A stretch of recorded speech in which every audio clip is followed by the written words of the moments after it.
आज उत्तर प्रदेश और भारत सरकार के कार्यों को लेकर के आपके बीच में लाइव आया हूँ।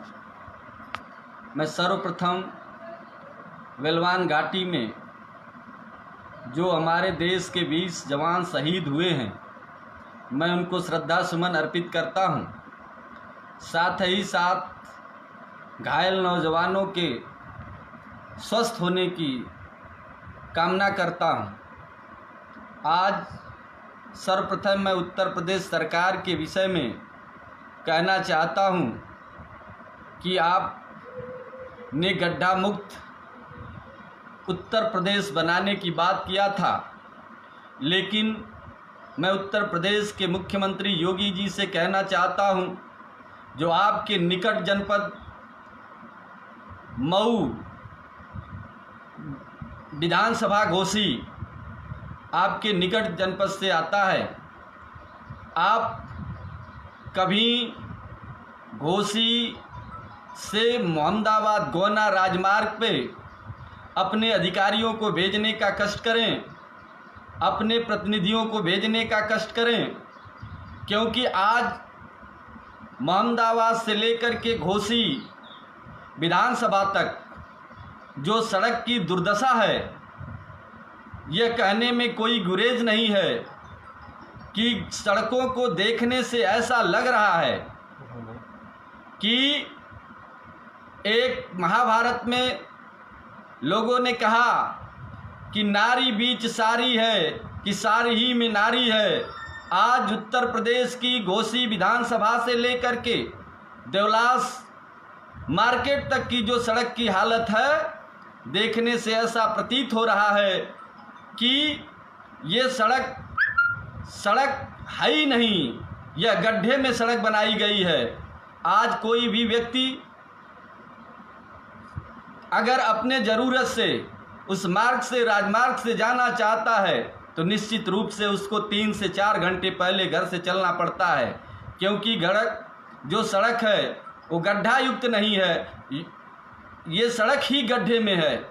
आज जिस तरीके से पुराने ज़माने में लोग कहा करते थे, जब बारिश नहीं होती थी तो कुछ बच्चों के झुंड एक गांव में टोली बना करके कीचड़ युक्त होकर के स्नान करके आपस में खेलते थे और कहते थे कि वो मेघ से पानी मांगते थे। आज इस सड़क से जाने वाला व्यक्ति सड़क से पानी नहीं, कीचड़ के सने हुए लेकर के जाता है, वह निश्चित रूप से स्वच्छ अपने ऑफिस को नहीं जा सकता, अपने गंतव्य स्थान तक नहीं जा सकता। और आगे आप चलिए, जो अजमतगढ़ से लेकर के मोहम्मदाबाद गोहना की जो राजमार्ग है, वह राजमार्ग की भी दशा कुछ ऐसी ही है। आप रामनगर मोड़ होते हुए, वलीदपुर से होते हुए मोहम्मदाबाद चुंगी तक अगर जाना है तो 1 घंटे का रास्ता आपको कम से कम 2 से ढाई घंटे 3 घंटे तक चलना पड़ता है। ये हमारे प्रदेश की जो सड़कों की हालत है, आपने जो उत्तर प्रदेश को गड्ढा मुक्त करने का सपना देखा था, मुझे नहीं लगता कि इस प्रदेश के नौजवानों के साथ, इस प्रदेश के नागरिकों के साथ हमारी सरकार ने कहीं से किसी प्रकार का न्याय किया है और उत्तर प्रदेश की कोई भी सड़क गड्ढा मुक्त हो पाई है। और आपने बेटी बचाओ बेटी पढ़ाओ का नारा दे करके जो उत्तर प्रदेश की नारियों के सम्मान की बात किया था, इसका पोल तो आपके उत्तर प्रदेश की कानपुर की शहर ने खोल करके रख दिया। जिस प्रेक्षागृह में लड़कियों की सुरक्षा के लिए, बच्चियों की सुरक्षा के लिए भेजा जाता है, आज वहाँ 70 लड़कियों में से 73 लड़कियों में से 55-56 लड़कियों को कोरोना पॉजिटिव पाया जाता है। ये दुर्भाग्यपूर्ण है कि जहाँ पे किसी का आना और किसी का जाना दोनों बाधित है, इसके बाद उनको कोरोना पॉजिटिव कैसे पाया जाता है, ये सवाल के घेरे में उत्तर प्रदेश की सरकार है। दूसरी बात, सबसे बड़ी घटना, उसमें से 4-5 लड़कियों के साथ कब दुर्व्यवहार हुआ, कैसे हुआ कि वो लड़कियां सुरक्षा गृह में भी गर्भवती हैं। ये उत्तर प्रदेश के लिए शर्मनाक है, पूरे देश की मिसाल है कि आपने उत्तर प्रदेश को बदनाम करने का काम किया है। आपने उत्तर प्रदेश को उत्तर प्रदेश को उत्तम प्रदेश बनाने की बात हो रही थी, उत्तम प्रदेश बनाने का सपना चल रहा था, आपने इसको कलंकित करने का काम किया और दोषियों को जल्द से जल्द सजा देने का काम करना चाहिए। आज उत्तर प्रदेश की सरकार ने जो स्वच्छता, भ्रष्टाचार मुक्त, भय मुक्त उत्तर प्रदेश का सपना दिखाया था जनता को, उसका पोल खोलता हुआ आपका जो 69,000 शिक्षकों की भर्ती थी उसकी पूरी तरह से पोल उसने खोल दिया। आपने ये अभी चिकित्सा क्षेत्र में जो नियुक्ति होनी थी उसको भ्रष्टाचार की भेंट चढ़ा करके आपने उसको बंद करने का काम किया। इस तरीके से उत्तर प्रदेश की सरकार में आज अराजकता का माहौल है। निश्चित रूप से प्रदेश की व्यवस्था चरमरा चुकी है। उत्तर प्रदेश पूरी तरह से भ्रष्टाचारियों की भेंट चढ़ रहा है। कोई भी योजना उत्तर प्रदेश की सफल नहीं हो रही है। कोई भी योजना जो जनता के बीच में जाना चाहिए, जो जनता के सुख के लिए बनाया गया, जो जनता के हित के लिए बनाया गया है, वो कल्याणकारी योजनाएं धीरे धीरे समाप्ति की कगार पर हैं। जिस तरीके से आप उत्तर प्रदेश के नौजवानों को सपना दिखाया था, जिस तरीके से आपने उत्तर प्रदेश के जंगल राज की समाप्ति की बात किया था, आज मैं उत्तर प्रदेश के मुख्यमंत्री जी से जानना चाहता हूं कि आपकी सरकार अराजक तत्वों का जिस तरीके से भय और आतंक का माहौल है, एक वर्ग विशेष जो आज उत्तर प्रदेश का पूरी तरह से भयभीत है, इससे अमन चैन देश का ख़त्म हो रहा है। प्रदेश के अमन चैन और एकता अखंडता की बात तो दूर, लोगों के अंदर एक भय सी समा गई है। मैं इस फेसबुक लाइव के माध्यम से उत्तर प्रदेश सरकार से ये मांग करना चाहता हूं कि जिस तरीके से आपने मजदूरों को, जिस तरीके से आपने बुनकरों को ये कहा था कि मैं देश में एकता का राज कायम करूंगा, लेकिन आज उत्तर प्रदेश के बुनकरों की हालत आपको देखना चाहिए, आपको समझना चाहिए। एक एक बुनकर जो अपने बुनाई के साधनों से परिवार का जीविका उपार्जन करता था, आज उनकी पूरी व्यवस्था ठप है, उनकी कार्यप्रणाली बंद है। आज कहीं भी उनके जो कारोबार हैं वो पूरी तरह से बंद हैं। आज उनके बच्चों के सामने, उन बुनकरों के सामने खाने के भी बहुत बड़ी समस्या पैदा हो रही है। आपने उनकी कोई चिंता नहीं किया। आपने बुनकरों के विषय में कोई उनको अब तक बुनकरों के हित क्या कोई भी योजना नहीं बनाया। क्या बुनकर इस प्रदेश के बाहर के लोग हैं? क्या बुनकर समाज जो इस प्रदेश की आर्थिक व्यवस्था को मजबूती प्रदान करता है, उनके लिए कोई योजना नहीं बना सकते आप? किसानों के हित की जो बात थी, किसानों को आपने 500 रुपया दे करके, 2000 रुपया दे करके सम्मान निधि के नाम पर आपने एक योजना भी चलाया, वो अभी पूरी तरह से ध्वस्त है। आज जिसको जो पात्र है वो पा नहीं रहा है, जो पात्र नहीं है कहीं कहीं उनको भी प्राप्त हो रहा है। आज मैं उत्तर प्रदेश की तमाम योजनाओं को लेकर के, उत्तर प्रदेश गड्ढा मुक्त प्रदेश नहीं हो सका है, बल्कि आपके शासनकाल में उत्तर प्रदेश गड्ढा युक्त हो चुका है। और जिस तरीके से आपने पढ़ाई के क्षेत्र में नौजवानों का हरासमेंट किया, छात्रों का हरासमेंट किया, किसी प्रकार से उनकी छात्रवृत्ति तक अब तक नहीं आपने भेजा। आपने उनको पढ़ाई के लिए कौन सा साधन उपलब्ध कराया?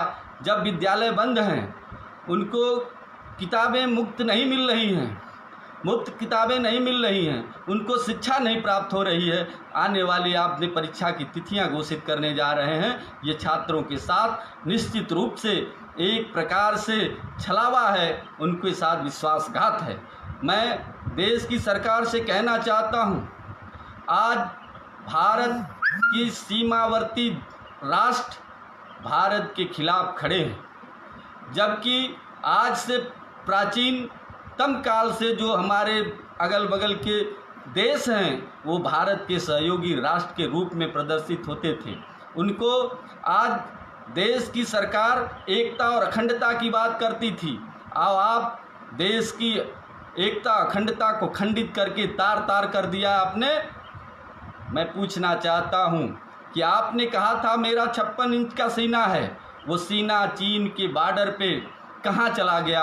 आपने कहा था कि मैं नेपाल, पाकिस्तान, चाइना जैसे देश को मिलाकर एक समृद्ध शक्तिशाली राष्ट्र के रूप में अपने आप को स्थापित करूंगा। लेकिन आज जो स्थितियां हैं पूरे राष्ट्र भारत के खिलाफ हैं, जबकि पीछे कांग्रेस की सरकार थी, ऐसा कभी देखने को नहीं मिला कि हमारे देश के खिलाफ नेपाल जैसे राष्ट्र भी हमारे देश की बगावत कर रहे हैं।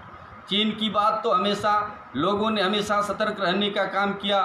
चीन से हमेशा ये बात करने की स्थिति आई कि कभी भी उसके ऊपर विश्वास नहीं किया जा सकता है। आज चीन ने ये कहा कि 62 की स्थिति में पुनः भारत को ला देंगे, ये तो उनकी गलतफहमी है।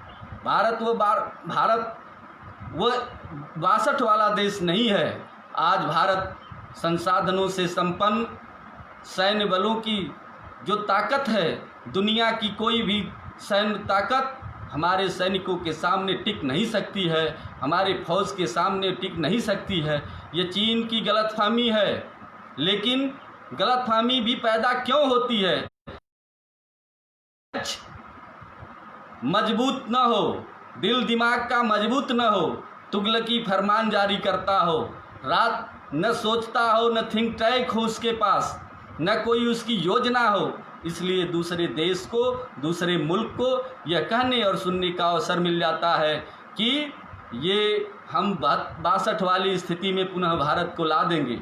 ऐसी कोई स्थिति नहीं है। मैं उन वीर जवानों को जिन्होंने भारत माता की सरजमी की रक्षा करते हुए अपने प्राणों की आहुति दे दिया देश के नाम पर, उन शहीदों को, उन नौजवानों को मैं तहे दिल से नमन करता हूँ, उनके चरणों में कोट कोट प्रणाम करता हूँ। मैं अपने देश के जवानों को, उठे नौजवानों से ये अपील करना चाहता हूँ कि आज भारतवर्ष का प्रत्येक व्यक्ति, प्रत्येक बच्चा आपके साथ खड़ा है, आपके हौसले के साथ खड़ा है। आपको सीमावर्ती इलाकों में पूरी मुस्तैदी से जो आप अपने कर्तव्यों का निर्वहन करते हैं, निश्चित रूप से भारत का प्रत्येक नागरिक आपको सल्यूट करता है, आपको सलाम करता है। आज मैं एक तरफ एक भारत के प्रधानमंत्री जी कहते हैं कि हमारे देश में चीन का एक कदम भी नहीं पड़ा है, वहीं आपके रक्षा मंत्री जी कहते हैं कि कुछ चीनी सैनिक हमारे राष्ट्र के सरजमी पे आ चुके हैं। इस तरीके का माहौल जब आपने विरोधाभासी बयान आपके मंत्री और प्रधानमंत्री के होंगे तो निश्चित रूप से राष्ट्र की कमजोरी दूसरे राष्ट्रों के सामने प्रदर्शित होती है। हमारे नेता राहुल गांधी जी ने जब यह पूछना शुरू किया था कि चीन के प्रति, चीन के सीमाओं के प्रति जो हमारे देश की नीति है वो हमें बताने का कार्य करिए, हमारे नौजवानों के प्रति जो आपकी योजना है, हमारे नौजवानों के हित में जो आपके लिए गए फैसले हैं, उसे देश को बताने का काम करें। तब आपने कहा था कि ये राष्ट्र का मामला है, ये राष्ट्र की सुरक्षा का मामला है, इसको सार्वजनिक रूप से नहीं किया जा सकता। लेकिन मैं पूछना चाहता हूँ, इस लाइव के माध्यम से, फेसबुक के, सोशल मीडिया के माध्यम से आपसे जानना चाहता हूं, ये निश्चित रूप से आप इसकी गोपनीयता रखिए, लेकिन देश को ये तो बताना ही पड़ेगा कि किन परिस्थितियों में हमारे देश के 20 जवानों ने अपनी शहादत दे दिया, किन परिस्थितियों में हमारे देश के जवानों को ऐसे शहीद होने का जो आपने एक षड्यंत्र किया। निश्चित रूप से ये लगता है कि कहीं ना कहीं हमारी योजनाओं में कोई कमी रही है, हमारे सैनिकों में कोई कमी नहीं रही है, हमारे सैनिकों के लड़ाई में या उनकी क्षमता को कहीं पे किसी भी प्रकार का हमारी पार्टी, कांग्रेस पार्टी या हमारे प्रदेश और देश का जवान कहीं भी किसी भी प्रकार से संदेह नहीं करता। लेकिन हमारी सरकार की नीति और नीयत पे संदेश पूरे देश को है, पूरे राष्ट्र के प्रत्येक व्यक्ति को है। केवल उन्हीं चंद लोगों को नहीं होगा, जैसे गोदी मीडिया के लोगों को, जैसे दलाल मीडिया के लोगों को, जैसे अंधभक्तों को, देश के अंधभक्तों को केवल यह दिखाई दे रहा होगा कि हमारा राष्ट्र इस क्षेत्रों में अच्छे तरीके से काम किया। अगर अच्छे तरीके से काम किया होता तो निश्चित रूप से हमारे 20 जवानों को बचाया जा सकता था, निश्चित रूप से हमारे जो घायल जवान हैं उनकी सुरक्षा की जा सकती थी। लेकिन किन्हीं परिस्थितियों में अगर इस तरीके से दुर्भाग्यवश हुआ भी तो आपने मीडिया के माध्यम से देश को छिपाने का कार्य क्यों किया? सबसे बड़ा सवाल ये राष्ट्र के सामने है कि आपने शहीदों की शहादत को छिपाने की कोशिश क्यों की? जब हमारे नेता ने आपसे बार बार पूछने का काम किया कि आप बताओ देश की स्थिति क्या है, तब भी आपने छिपाने का कार्य किया। आज भारत की सरकार ने, जब ये कांग्रेस की सरकार थी, महंगाई पूरे दुनिया में चरम पे थी, उस समय हमारे सरकार में 75 से 60 रुपये 65 रुपये तक पेट्रोल बिक रहा था। तब आपने ताली थाली बजाने का काम किया था, तब आपने सड़क से लेकर सदन तक नारेबाजी करने का काम किया था, धरना प्रदर्शन करने का काम किया था। लेकिन आज जब पूरी दुनिया में पेट्रोल की कीमत घट रही हो, डीजल की कीमत घट रही हो, तो आप 80 से 85 रुपया पेट्रोल और डीजल की कीमत कर रहे हैं। इस महंगाई का भी कारण क्या है, ये जनता जानना चाहती है। जब पूरी दुनिया में पेट्रोल की कीमत कम हो रही है, तो आप इसकी कीमत बढ़ा क्यों रहे हो? इस प्रकार से हम लोगों ने पहले भी अंदेशा जाहिर किया था कि ये सरकार गरीबों की सरकार नहीं हो सकती, ये सरकार मजदूरों की सरकार नहीं हो सकती, ये सरकार बुनकरों की सरकार नहीं हो सकती, ये सरकार छात्रों की सरकार नहीं हो सकती। ये सरकार, इसका नाम है भारतीय जनता पार्टी, लेकिन जनता, इंडियन जनता कहती है कि ये भारतीय जालसाज पार्टी है, ये भारतीय जालसाज पार्टी है। केवल ये अपनी जालसाजी से देश के नौजवानों को गुमराह करके देश की तरक्की और महबूबी को, देश की एकता और अखंडता को, भाईचारा को ख़त्म करके केवल राज करना चाहती है। इसके उदाहरण भी हैं। जब लोकसभा का चुनाव होना था तो पुलवामा में हमारे जवान शहीद हुए, जब विधानसभा का चुनाव होना था तो उरी में भी हमारे जवान शहीद हुए। आज बिहार के अंदर अन्य प्रांतों में भी चुनाव आने वाले हैं, तो इस समय चीन के बॉर्डर पे आपकी सरकार की नाकामियों की वजह से, योजनाओं की गलत नीतियों के कारण हमारे 20 जवानों को शहादत देना पड़ता है। ये दुर्भाग्यपूर्ण है, ये निंदनीय है।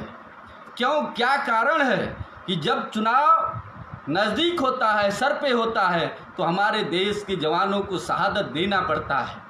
छत्तीसगढ़ के अंदर हमारे देश को जवानों को शहादत देना पड़ता है। ये निश्चित रूप से कहीं ना कहीं षड्यंत्र दिखाई देता है राष्ट्र के प्रति, इस देश के प्रति। केवल सत्ता हासिल कर देना देश के विकास के रास्ते पर ले चलना नहीं हो सकता है। आपकी नीति और नियत के माध्यम से ही देश को विकसित किया जा सकता है। आज पूरी तरह से देश के उद्योग धंधे बंद हैं। आज पूरी तरह से सारी बड़ी से बड़ी, छोटी छोटी जो लघु उद्योग थे, कुटीर उद्योग थे, वो सारे बंद पड़े हुए हैं।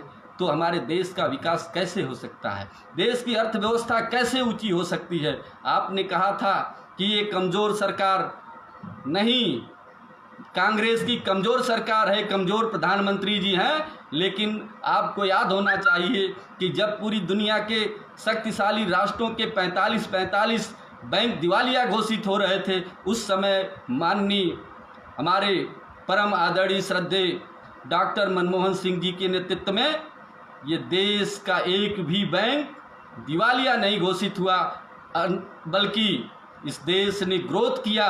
इस देश ने अपने खाता धारकों को ब्याज में बढ़ोतरी करके देने का काम किया था। ये आपकी गलत नीति है, जिसकी वजह से देश बदहाली के रास्ते पर है, कंगाली के रास्ते पर है। जिस नौजवानों ने मंगल ग्रह पे जाने का काम किया, जिस नौजवानों ने अमेरिका, चीन जैसे, जापान, जर्मनी जैसे वैज्ञानिकों को टक्कर दे करके उनसे आगे निकलने का सपना देखा था, उनको आगे करने का सपना देखा था, उन सारे लोगों को आपने गलत नीतियों के कारण देश की अर्थव्यवस्था से लेकर के नौजवानों को भटकाने का काम किया।